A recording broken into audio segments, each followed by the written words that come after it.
A very good evening, sir. Good evening. I hope you had a good day. Yes, been a very busy day. Okay, so we'll be starting in just few minutes. We are waiting for a few people to join in. Okay. Okay.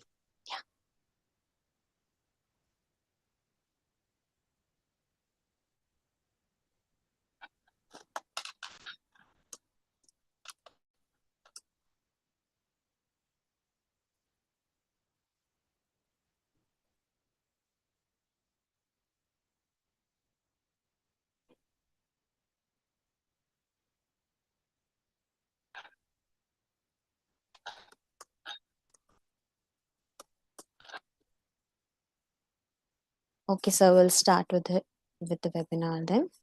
Sure. Okay. Hello, everyone. A very good evening to one and all. I hope you all had a great festive season. So, I'm Akanksha Sahu. I'm a first year MBA student at SIDTM, and today with me we have Professor Anshuman Sen, sir.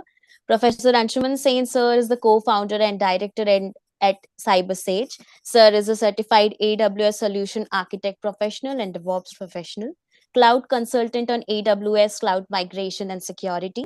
He is also an alumnus and adjunct faculty at SIDTM and has to his credit a teaching experience of more than 8 years.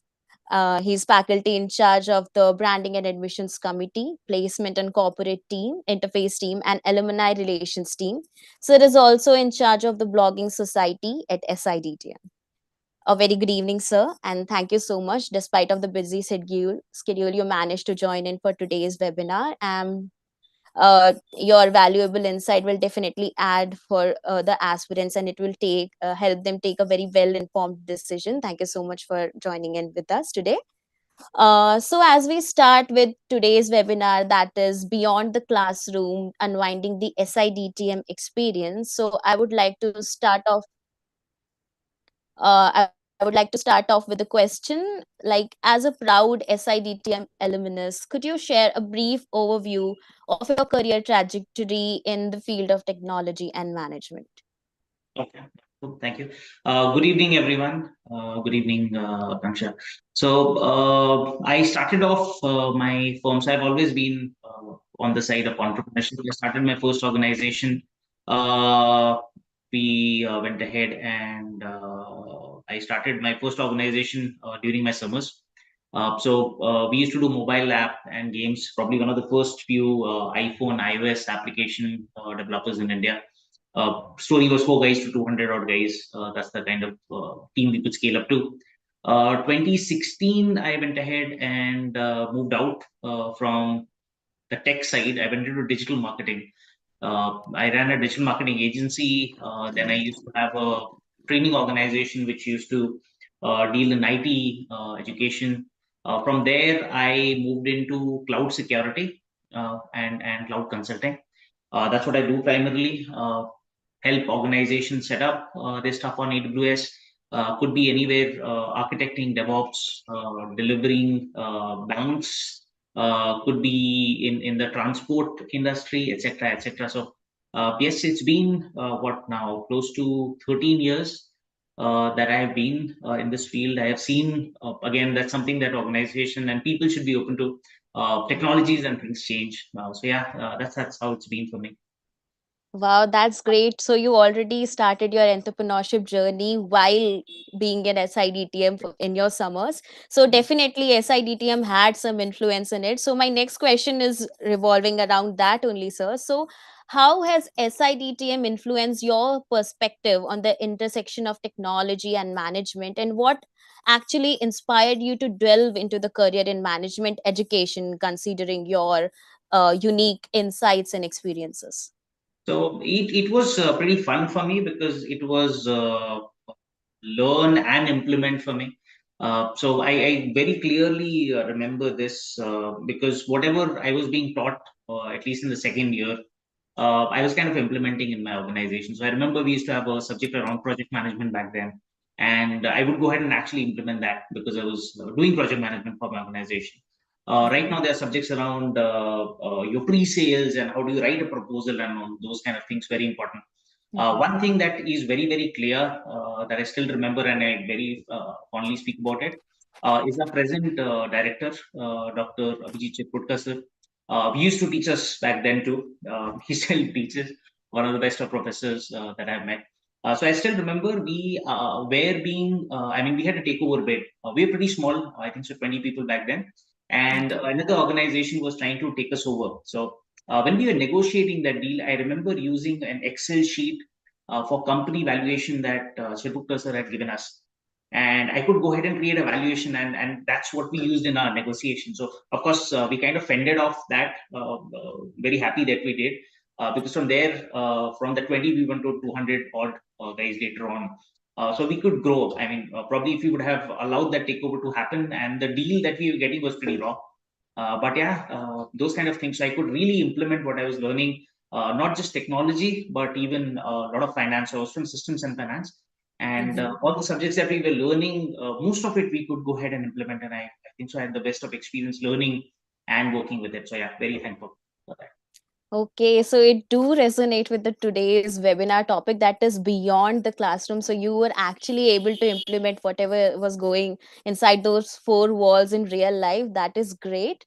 And you have already shared a lot of achievements like you had, but I would still like to ask this question. What are the some of the key milestones and achievements that you're particularly proud of till now in your career of 13 years, as you mentioned?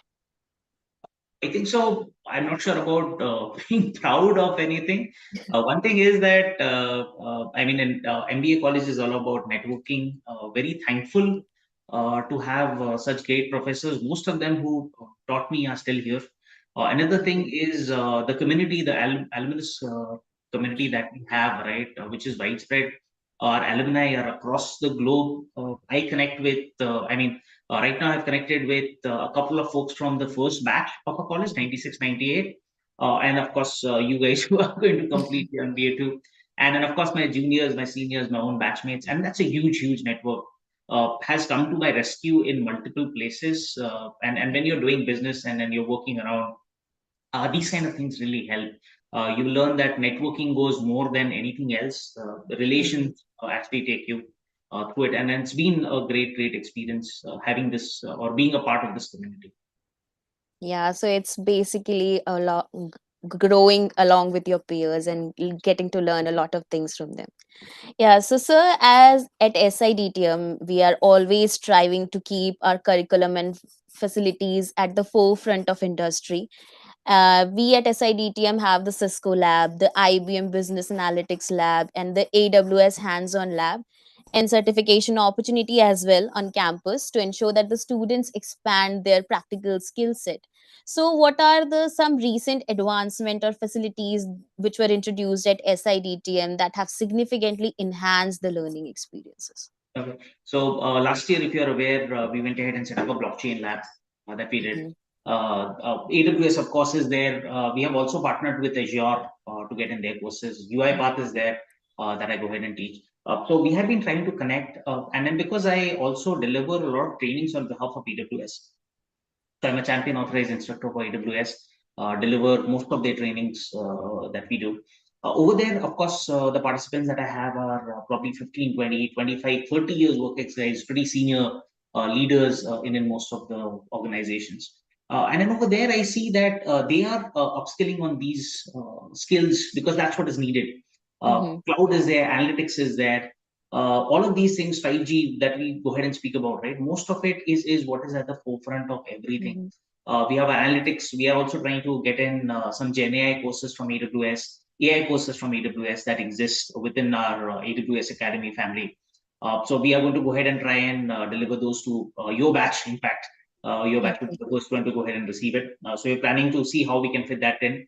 And that's again another thing that we at SIDTM, because we are part of SIU, we can Mhm. look at what is happening right now. Our program review committee and our board that we have has a lot of senior folks from the industry who go ahead and make recommendations, and we go ahead and very quickly go ahead and incorporate them in the courses depending on what the organizations want, and that's how it has always been. Okay, sir. So you have pretty much already answered the next question which I had in my mind. So, what are the upcoming plans? So, you have already covered that. So, sir, you were also a student.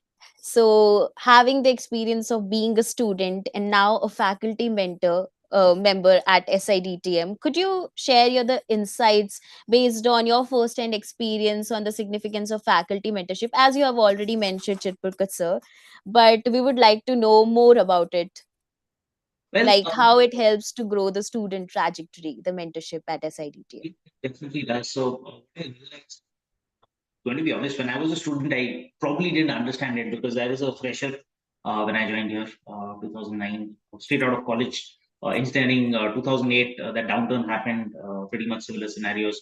So we kind of ended up in 2009 in SITM. And back then we came with a student fresher mentality, didn't really understand much.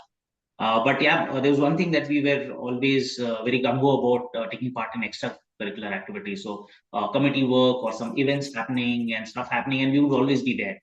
Mm-hmm. And that we realized, and we realize now that a lot of learning in an B school happens outside the class. These Mm-hmm. committees that you go ahead and do, you organize events, and SIDTM is a student-driven college, as we say, right? So you Mm-hmm. guys go ahead and kind of work with setting up events, right from budgeting for it to the logistics to delivering, and you also have the sales or marketing aspect. You go ahead and promote those events. You reach out to organization people, and I mean, for that matter, even if you look at placements, right? That's how Mm-hmm. placements are too. The placement team will reach out to organizations. That's how B2B sales probably work. That's how consulting works, and that's where we as mentors, as we call it, we are going ahead and probably adding or correcting your course and then letting you guys do things, which is Mm-hmm. brilliant. I mean, that's where you learn the most. Yeah, definitely, sir. As well, you have mentioned the student culture and the committees that we delve into. So, I vividly recall that the initial sessions of our introductions with the committee and clubs during our first week of introduction program at SIDTM, and the energy and passion that the students had, and the active involvement in the various roles from managing social media, and like as you have already mentioned, you started your own business. So it is truly remarkable the encouragement that committee and clubs provide us, and it really aligns us with our interests. Like we have various clubs, like for marketing people as well, for analytics people as well. So it's like it really helped us explore our passion, and you are mentor of so many committees, you are mentor of multiple committees. So would you like share with the aspirants like how SIDTM fosters student driven culture, and what roles do students play in shaping the college academic and extracurricular activity? That definitely does. So you would be aware that we have a committee which is for quality control, as we call it, where Mm-hmm. students are member of it. I was part of that board for some time. So we have a rotational period where their faculties are there, the director, deputy director there, and student members are also there. And we kind of get a lot of what do you call feedback from that. And if you go back and look a couple of years back, I remember when I was on that committee, there were a lot of feedback that came in as to how sessions should be, probably which course should be there in our curriculum and which not. So we go ahead and take that also into consideration, and things are actually implemented. That does happen. That's one thing from the curriculum side of things. Second thing is from the whole committee idea. So if you look at you guys, Brandcom, right? You look after the whole branding part, the admissions, reaching out to students, helping them. And back in our days, we didn't have this. To be very honest, we didn't have this committee. Then placement goes ahead and takes care of placement. Alumni team reaches out and connects to alumni.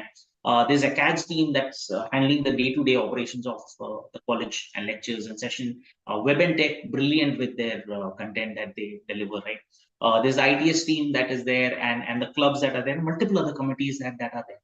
All of them aiding in how you learn, right? And that's a very, very important fact. Each committee has their own, what do you call, uh, things chalked out as to how they are supposed to be working around with. And I do see a lot of innovation happening year after year as to Mm-hmm. how things work. So yeah, that's where the learning is. A lot of learning happens from there. So, sir, which committee you were part of, and what are the skill set that you took up from those committees, apart from the quality control, as you mentioned? Back then, we used to have a committee which doesn't exist today. It kind of got modified. We used to have a corporate interface team. So placement was responsible only for placement, and we had a Okay. corporate team which was responsible for reaching out to people. So I was part of that corporate committee that used to be there. And of course, we did a lot of things. We learned, I mean, primarily in a committee, you learn one thing, the whole multitasking that industry Mm-hmm. demands. You have your lectures, you have your exams, you have your presentations, you have your assignments, and you have your committee work. And then you're juggling between all of them. Mm-hmm. And of course, you also want to go ahead and get some free time to enjoy yourself.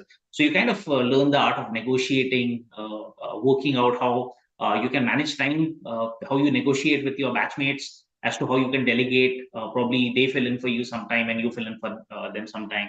How do you manage your sessions and your Mm-hmm. attendance and everything? That's where a lot of things that happened. And I was very fortunate to have pretty senior guys from my batch. So I was a fresher. Most of my committee had all work ex guys with 3 4 years work ex guys. So a lot of learning came down from those. Mm-hmm. So, despite of being part of one of most hectic committees, you still manage to have your own venture, sir. That is truly commendable. And as you have already mentioned about your own initiative, so leading on to that question, what are some of the student-led initiatives and projects that have made a significant impact that you remember of? Student driven again, as we said, everything has been student driven over here. That's what we go ahead and listen to. That's how we work. Right from every event to how processes should be. Of course, we go ahead and we put in our value to it. But I think so. Everything that happens over here is by them. Very recently, a couple of years back, we went ahead and had the cultural team, cultural fest team committee that was formed, and they have been doing a brilliant job. So we used to only speak about tech, tech, tech. A lot of tech is what we went to speak about, right? We went ahead and, of course, had this committee that came up, and it's been brilliant. Same as the TEDx team that exists. Have been doing fantastic events across. So yeah, a couple of things that come straight to my mind. Okay. So, sir, in latest news, we have seen that the TISNET exams are cancelled by the government, and aspirants will have to give CAT. Although this does not align with the discussion we were having right now, but what do you think? Does applying for SNAP seems like a better option? If you would ask me, right, I would want to appear for the exams. Because to be very honest, you look at it this way, you go ahead and prepare. But at the end, it's those 1 2 hours of exam that kind of decide a lot of things for you. And there are a lot of factors that come in. So when you're appearing, it doesn't really harm to go ahead and appear for a couple of exams. That definitely helps you kind of prepare, get a feel of the exam. And there are some brilliant colleges in SNAP, one of the few very top ranked colleges in India that are there. So definitely it does make sense. I mean, I would go ahead and fill up SNAP any day. I'm going to be honest, when I was a student, the only form that I filled was SNAP. I didn't go ahead and fill up any other form. Primarily, I mean, to be honest, probably if I would have appeared for CAT, I would have got through. But multiple other reasons, I didn't even fill up the CAT form. SNAP was the only form that I filled. Three colleges is what I filled. I got a call from all three. Ended up in the college that I wanted to. So I was a ENTC guy. I was very clear that I want to come to SITM and do systems. And back then, our admissions were slightly different. We could choose our stream before we came in. So we directly chose systems. Now, of course, it's slightly different. You come in and then you appear for the exam, which is actually better, to be very honest. You kind of know what you're getting into. Though we were Mhm. extremely techies, we wanted to be here. So yeah, Snap is something you'll definitely want to do. Okay, sir. So you're also a part of GEPI panel, as in the interviewer. What are the qualities do you look for in a B school aspirant? Well, that's a difficult question, but let me go ahead and give you a generic answer to that. Please remember this one thing. Every college is looking for a best fit for the college. when we evaluate a student, right, we kind of evaluate them on parameters. Would this student fit into a when I say put into a college, are you ready to go ahead and learn things, right? How moldable are you? We also see how would you fit into the whole scheme of things. Would when you come in, would you be able to handle the subjects? Are you ready to? I mean, we do get a lot of non-tech students too. As of today, earlier we used to have a lot of tech students. As of today, that has changed. A lot of BCom students, BA students, everything right that we have in our course. So we are looking for students who actually can go ahead and fit in and understand the technology and deliver. Because at the end of the day, uh, as a college, right, we want students who can grow. So we want to be the platform that students can go out and then grow. So can you handle tech? How good are you with the communication? How good are you a team member? So when you're doing panel group discussion, etc., right? We're looking for those kind of things. So how good do you gel with the others? And please remember, communication is a two-way process, right? It's not just Yeah. speaking; it's about listening to. Are you listening to the points? Are you kind of improvising on those points? Mhm. How well do you tackle a situation, right? That's very very Mhm. important. Businesses want people who can go ahead and handle and tackle situations. So, yeah, that's what we look at. Yeah, sir, as you have mentioned about the diversity and the BCom student being part, and it just the willingness and to learn about the technology and the mindset of a tech savvy mindset, tech driven mindset, and the willingness to learn is one of the crucial factors to be at SIDTM. And as someone who has the experience of diversity at SIDTM students body, like I had the first hand experience of it coming from a biology background. It has always amazed me the mix of backgrounds that we have at SIDTM and how well we are suiting into the curriculum. So we have lawyers, we have student from BCom, someone like me who's from biology, and eh, of course engineers like you have mentioned your background already. So we all have this common love for technology. So my question is, how crucial do you think is the peer group learning is in a conductive learning atmosphere like SIDTM? Since all of us are coming from a different background, we have a knowledge database which is completely diverse. We do not like, it's not necessary that it aligns with the curriculum, but we do have this common love for technology. We want to delve into it, but this is not enough. Like, we have to take in from the peers as well. So I would like you to elaborate more on it. During sleeps, we would be sitting near, of course, now it's no longer called as recreation hall. We used to have something called as a recreation hall, which is near the swimming pool, right? So remember, we used to be sitting over there together, the whole batch. And we came from a tech background, understood nothing of finance altogether. So we would have somebody who had done a BB or a BCom, and then they would be kind of teaching us all the basics of that course and what we need to prepare. And same would happen for tech subjects. So when we had a tech subject and somebody would be struggling, somebody would chip in and they would go ahead and teach. And please again remember, with so many subjects, so the whole idea is that we dump you with a lot of subjects, right? There are tons of Mhm. subjects that are there. That's primarily so that you can go ahead and juggle and balance. And then you will need to go ahead and depend on somebody who will help you understand those basics, because that's what we are talking about, right? Mhm. Like we go ahead and say this that if you go ahead and tell me that so you need to work on an IT project, which is an implementation. Let's say I want to go ahead and implement AI project in a hospital for that matter, right? Mhm. And for me to be able to do that, I need to have that quality. I need to understand how a hospital functions. How does the patient and doctor relationship is? How do they go ahead and kind of enter the data? How would they use the system? Now, if somebody's coming from biology background like you, or somebody even in the chat has gone ahead and asked that question, you guys understand that industry better, right? Mhm. Then a person like me. So when you come in, you are going to bring in that knowledge, and with the understanding of tech, you can go ahead and say, okay, this is how it is going to look like. So you guys kind of work as a very good interface between this life sciences industry and the tech industry, right? Mhm. And those are the kind of things. So the peer learning definitely is something very very important. And to be very honest, a peer group will teach you much better in any ways, because a faculty will go ahead and of course have a singular delivery for everyone, right? We go ahead and speak, have to say the same thing in a class. Mhm. But in a Mhm. peer group, of course, you will go ahead and then kind of get in your basics, and that is going to help you. So, sir, apart from the peer learning part, do you have any specific advice which goes for the non-tech students, like specifically to do better here, or for the non-tech aspirants who don't have this background of technology but are enthusiasts like me, want to learn the technology and want to choose SIDTM as their right fit? Do you have a word of advice for them? Well, word of advice, I'm not sure what to give a word of advice, but I can tell you this. The best of people who are doing very well from my batch, at least my batch, I think, or my batch, of course, there are others too. The non-tech guys did really well.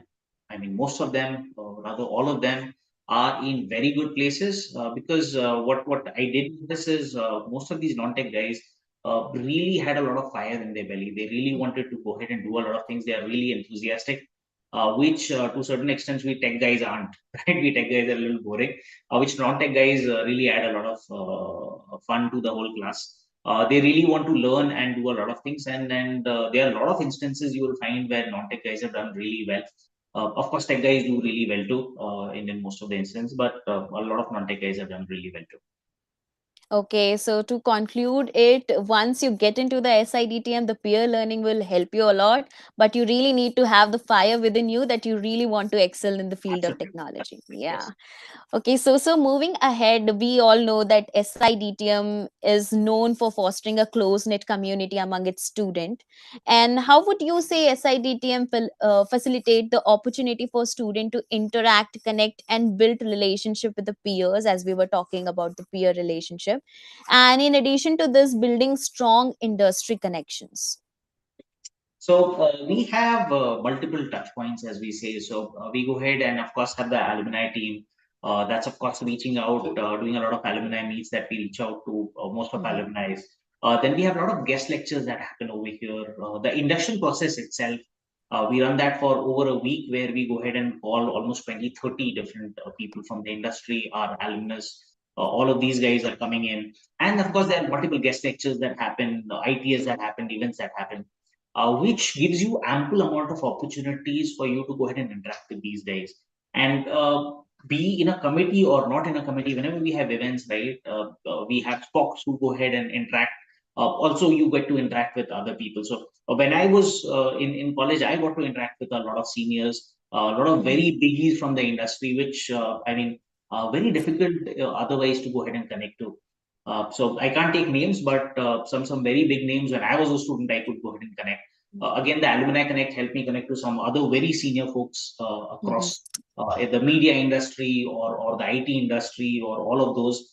And it's fun. So you definitely get to meet with these guys. You can pick on their brains and understand how things work for them, right? How is it in the industry, etc., etc. So those kind of things, yes. Yes, so you have very well mentioned about the network that we have at SIDTM. So, with SIDTM alumni holding prominent positions across diverse industries, from consulting in the Big Fours to marketing, finance, and FMCG, how does SIDTM's strong alumni network contribute in securing such impressive placements for its student? What is the role that has been like played by the prominent network that we have in the industry? Very extensive. So when you look at it, when I look back, we have got folks in the BFSI, banking. We have got people in MadTech, AdTech that was put in. We have got folks in some of them have gone into arts and stuff, right? A lot of Mhm. them have restaurants of their own. And every industry that you take in, you will find folks. And what I usually hear, right? The moment a SIDTM guy goes in and then they pull in a couple of guys, that organization wants to go ahead and hire SIDTM folks primarily. So you will find there are some organizations and say some teams that only have SITM or SIDTM people at this moment, filled with us because they liked somebody, and then they went ahead and pulled on the others. So that's always been like that for a college. Okay, sir. So you mentioned the martech part of it. So recently we had this lecture where we were taught about the mad tech and ad tech. So, what do you think? What is the scope of marketing when it comes with the technology in the industry, with the tech So, part of it? marketing has, I mean, marketing isn't the usual marketing that we speak about. Uh, Heavily been overtaken by tech. Same for finance also, right? It's fintech right now. Same Mm-hmm. is for ads. It's ad tech right now. So everything in advertisements is technology. The social media, as we go ahead and say, instead of multiple screens, we all have everything on one screen, right? Everything is on a mobile device, mobile Yeah. phone, and because of which organizations can go ahead and show hyper local and hyper what do you call customized ads to your requirement, and that's what is happening right now. And then there's huge scope for it because every organization that you look at is going down that path, be it small or large, and it does have a lot of analytics that comes in, marketing that comes in, and all of those is a mix. So technology is something you will definitely have to understand over there as to how that is implemented, what's the cost implication, etc. So all of that, yes. Okay, sir. So my next question would be like with the significant increase, that is 25% in the increase in PPO offered this year compared to the previous batch, it's clear that SIDTM is front runner in securing excellent placements for its graduate. What edge do you think that SIDTM students have over the students from any other B school in terms of placement and future career opportunities? So one very important thing that we just spoke about, right? We said tech is there in every industry. You Mm-hmm. take finance, you take marketing, in fact, you take HR, you take anything. At the end of the day, it's all tech. Either you are deploying tech or you're using tech, right? And SIDTM always had digital telecom and tech as part of a DNA.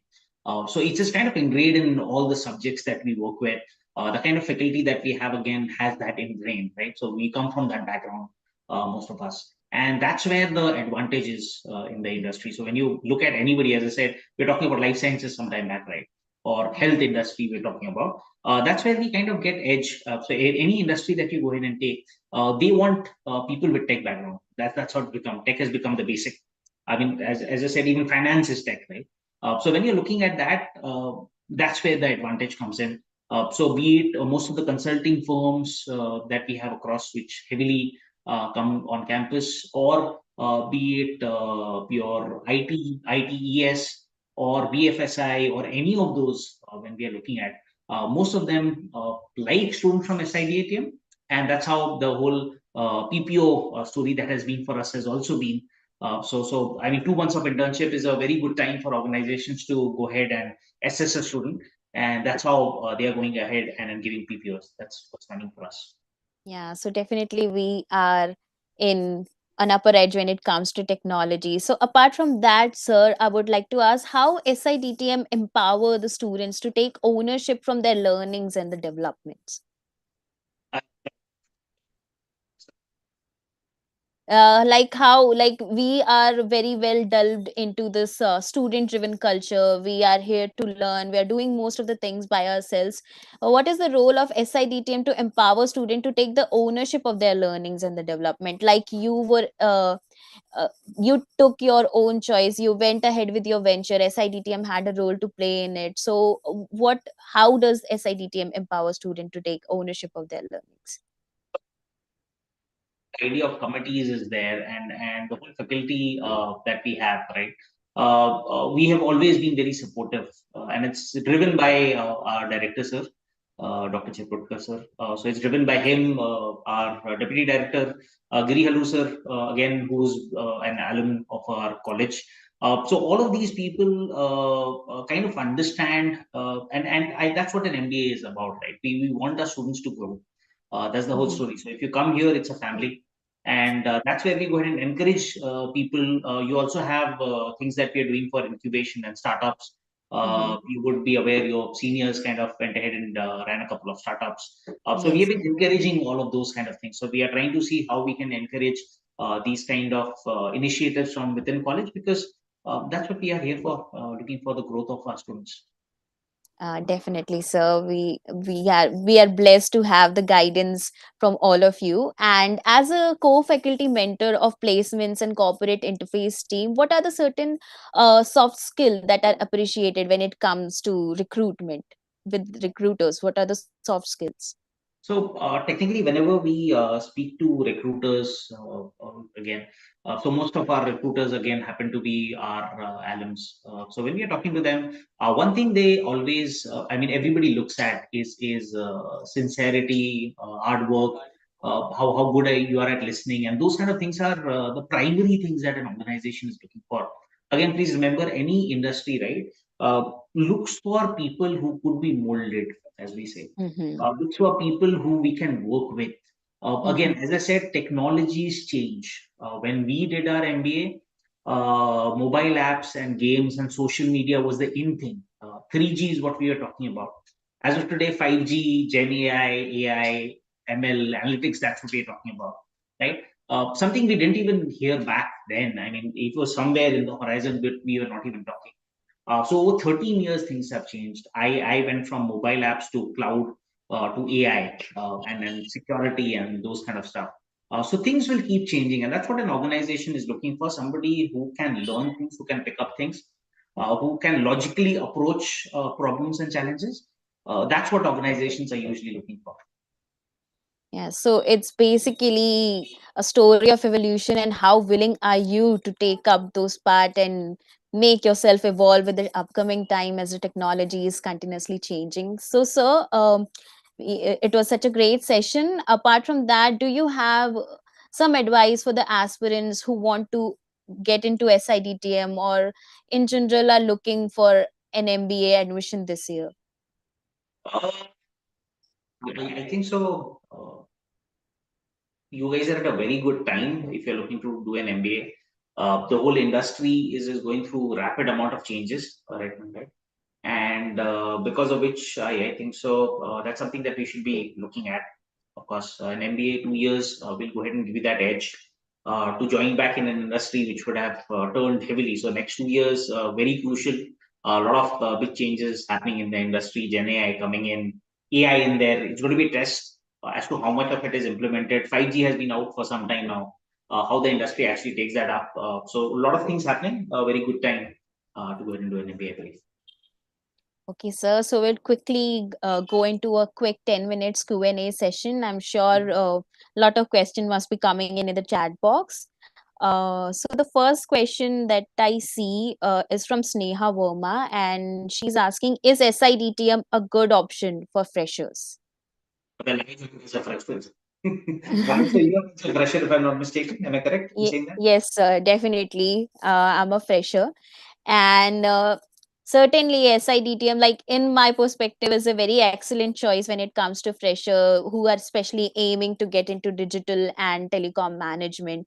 We are affiliated with SIU, which gives us an edge. Also, as we have already discussed, that we are in an upper edge when it comes to technology, and we are recently, after the pandemic had have hit us, we are already seeing the technology is the only part that is growing in a very fast pace, and we have support of excellent faculty such as Anshuman Sen, sir. So we are in good hands, and definitely it's a good choice. The next question that we have here is it possible to crack Snap if I start now? So you were the person who just filled in for Snap. Do you have a word of advice? Well, if if you think you can, why not? I honestly, again, I come from a very different background. I filled up Snap form. I simply appeared for it without any preparation. But everybody is at a different time. And to be very honest, you still have a lot of time. Right? The last exam is on 22nd December. So if you go ahead and fill up and take that as an exam, you have more than a month. More than a month is enough. And you're already a graduate, right? So these questions are at a different level altogether. So why not? Yes, you can.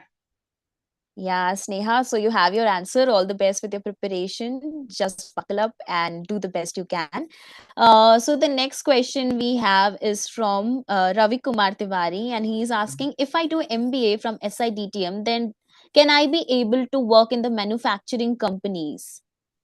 Okay. So, Ravi, let me answer your question. Manufacturing and RPA are two different things. Robotic process automation is more of an IT. You're talking about industrial automation, right? Two different things altogether. That comes under robotics. This is process automation that we're talking about. So two different things, and I don't think so. We have any outright manufacturing firm coming for placements on campus at this moment. But 2 years is a lot of time. Things might change. But again, please remember there have been a lot of people who have changed their whole profile after SIDTM. As I said, I have people go from one end to the other end. There are a lot of people who have shifted from IT into banking, banking into IT, consulting, cybersecurity. People are in BFSI, people are there in ads, people are there in media. Depending on you, of course, you can reach out, but please remember RPA is not for a factory, right? It's a very different thing that we're talking. Yes. So the next question is from Dheeraj. He's asking SIDTM is for 4G UG or 3G UG can apply. Dheeraj, anyone who is a graduate can apply at SIDTM. Now the next question is from Saisha. She's asking, is SIDTM good for marketing as well? Basically, So would you? a lot of people in marketing, a lot of my batchmates, seniors, juniors, that are in hardcore marketing, as you call it. Brandcom head from last year, we are super senior. She is into marketing. So yes, a lot of opportunities over there, definitely. Yeah, so even I have taken the specialization marketing, and definitely it's a perfect balance here of techno marketing, as we have already talked in the webinar session about the ad tech and the martech. So right now everything is about technology. Even if you are choosing marketing, nothing is going to be there without technology. So SIDTM is definitely a right fit if you're looking for marketing specialization. Next question we have here is from Ayushi Deshmukh sir. She's asking, I have done MSc chemistry and now I want to do MBA. Could SIDTM be a suitable fit for a student from such background? So again, Uh, I will. I think so. I will. We have spoken about this already. We yes. do get students from every background, but you will have to evaluate how much of tech can you digest, right? So Yeah. we do get into a little bit of hardcore tech. That's what the industry expects from us. If you think you want to learn that and you can survive, we do have people who have even come from psychology background who get chemistry. We have had those kind of students who are doing really well. Again, please be aware that it really depends on you as to what your appetite is or how good you can handle things. Yes. Again, so next question is something in the similar domain. Is it difficult for non-tech people to cope up with the curriculum as it is a niche domain in digital and telecom? This question is from Shikha. So it's not, I think it's not tough because I'm also here. I'm coming from a biology background, non-tech, of course. We do have bridge courses here. So a special care is being taken care of, that everyone is at par when we come here. And sir, as sir has specifically mentioned, you really need to have the fire within you. You really need to have the passion that you want to learn technology, and then it's all about your capabilities. How much are you absorbing from whatever is being taught? So the next question we have here is from Ashish Mehra sir. What are the specializations offered at SIDTM? Yeah. What we used to do earlier, we used to go ahead and have two specialization. Back in my days, you would choose one. Now it's slightly different. We have MBA DTM, Digital and Telecom Management, is what you get. In your second semester, end of first semester, you go ahead and appear for an exam which is called as Specialization Allocation Test. So you kind of appear for three different subjects: analytics, marketing, and one for systems. And based on your score, there's a merit list that's created, and then you get to choose which specialization you want to go ahead and do. Marketing, systems, and analytics. Marketing and systems is 60 each, 30 go into analytics. That's how our intake is, 60, 60, 30. And finance is a common for all those three. And please remember this, based on what specialization you take. Remember, your specialization subjects might differ by two or three subjects from the core. The core subjects that are there, probably 8 to 10 subjects are same for everyone per semester. It's just that a difference of 2 or 3 subjects that each one of you will get depending on your specialization. So that's how it is. That's how it works over here. So, sir, I have seen like this common trend of lots of non-tech people asking the similar questions. So, would you please explain the concept of bridge course that we have here at SIDTM? What is it and how it is for both tech and non-tech students? Yeah, so we started this idea of bridge course because we started seeing a lot of non-tech students at one point of time, and we saw that when we would go into and then start, students would struggle. So we had this idea of extra sessions that some of our professors take. Usually, Giri sir would be there, Shikutta sir would be there, who would go ahead and give you basics of telecom, basics of finance. So if you're a tech guy, you wouldn't understand finance. So you have bridge courses on finance. If you're coming from a non-tech background, you want to go ahead and look at telecom, tech, and all those basic terms that the industry expects you to. We go ahead and have those bridge courses that happen in first semester. So you kind of come up to speed, right? Again, please remember, an engineering tech grad would have done 4 years of that. We kind of give you a small 20-30 hour session to help you understand those basics so that you can work through it. So that's what we do, yes. Okay, so the next question we have over here, sir, is do SIDTM sponsor AWS certification if I choose system specialization? Okay, so the way it works for systems is over 2 semesters, you have 2 courses that we have. One is the cloud practitioner, and the other one is the solutions architect associate for system guys, second and third semester that we have. We are part of AWS Academy, so we get AWS content, AWS labs. The certification, you get a discount voucher from AWS. So as of today again, this might change. A student who completes the course is allowed to get a 50% discount voucher.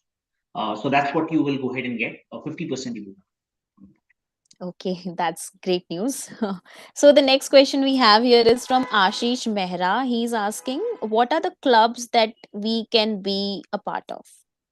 Uh, Uh, Kansha, I think so. You will answer that. Yeah, okay, I'll take it, sir. At SIDTM, we encourage students to join clubs and committees, as we have already discussed about the student-driven culture over here at SIDTM. We have a total 12 committees like branding and admission that I am part of. Then we have placements, ISIL, ESIL, and various other clubs and committees we have, and total 7 clubs we have, for marketing people we have markers, and people who are enthusiasts in telecom we have teletalks, we have finance club, and lots of clubs. Just join us here and you'll get to know better. So the next question we have over here is, how is Snap different from cat? Okay, so sir only applied for snap exam, although he has mentioned it very clearly he would have cracked cat as well, but snap and cat both are different MBA exams. Snap is a 60-minute exam, so you really need to have a watch on your own clock because the clock is ticking really fast. Snap is the shorter version. It's easier to crack, but you really need to have a swift mindset while you're appearing for Snap examination, as you have to swiftly move across all the three sections that are being asked in Snap. So it is a shorter version. You have to do enough practice, and you have to be precise while you're attempting the Snap questions. It's just a 60-minute exam. That's the only difference. So I guess these are all the questions we have, sir. I think that's all. Again, before finishing this session, I would like to thank you for the time that you have given us for this session. I hope this really helped the aspirants who are looking to get into an MBA college, and it will give them a insight of SIDTM, and they'll be ready to take a very well informed decision. I would again, before ending it, like to ask you if you have a specific advice who are for the aspirants who are looking to get into the MBA colleges this year, what would it be? Give it your 100%. That's what I would put it as. Go ahead and give you 100% to the exam as well as the GDPI. Please remember, each one of them carries a percentage in the final score. So your GDPI and your SNAP score, everything is considered for your final merit list. So try and get as good scores as you can. Give it your 100%, and yeah, all the very best. That's what I put, guys. Yeah, so very well mentioned by sir that snap score matters along with your GDPI. And we had people in our chat box coming in with questions like, is it a good time? So I would suggest you to go for mocks as much as you can. SIDTM also offers free mocks. Please do avail and register for the same. The link is in the description, and all the very best for your exam. Just relax, prepare, and give your 100%. That's it. Thank you so much, sir, for joining in. Thank you. And thank you, everyone, for joining in. Thank you, everyone. Bye.